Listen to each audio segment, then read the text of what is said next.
আমার কথা আমার বাণী।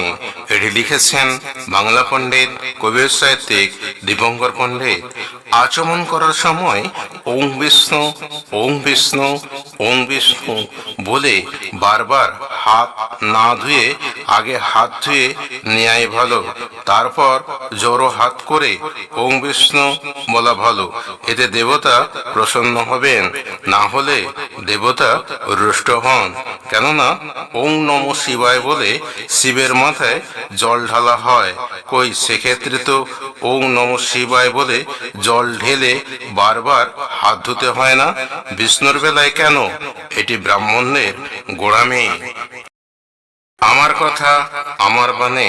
এটি লিখেছেন বাংলা পণ্ডিত কবি সাহিত্যিক দীপঙ্কর পণ্ডিত।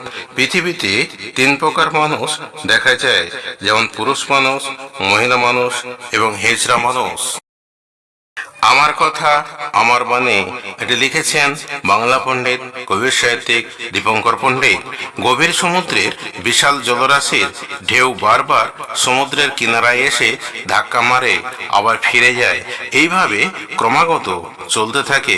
কোনো রাগী মানুষ শান্ত প্রকৃতির মানুষের কাছে রাগান্বিত হয়ে বারবার মেজাজ দেখাবার জন্যে ছুটে আসে, কিন্তু শান্ত মানুষটি শান্ত অবস্থায় এক জায়গায় ঠায় দাঁড়িয়ে থাকে, তার কোনো দোষ খুঁজে পায় না।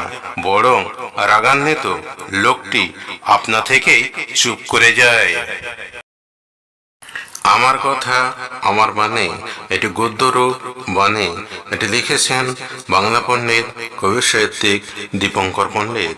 আকাশের গাঢ় ঘন নীল রংটি বিশাল সমুদ্রের জলরাশি ধারণ করার ক্ষমতা রাখে এবং রংটি নীল দেখায়, কিন্তু সামান্য পুকুরের জল ওই নীল রংটি ধারণ করতে পারে না।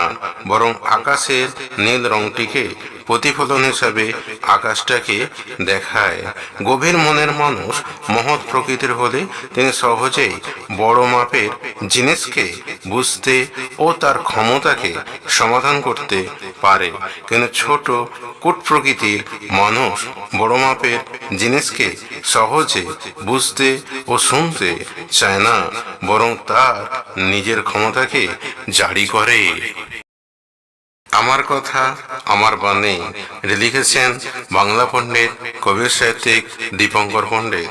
শিশু বয়সটা সবার ভাগ্যে জোটে, কিন্তু একেবারে বার্ধক্যজনিত বয়সটা অনেকের ভাগ্যে জোটে না। তার আগেই অনেকে পৃথিবী ছেড়ে চলে যান। তাই বলি, বার্ধক্য মানুষটাকে একটু যত্ন নেন, তাতে আশীর্বাদ পাবেন।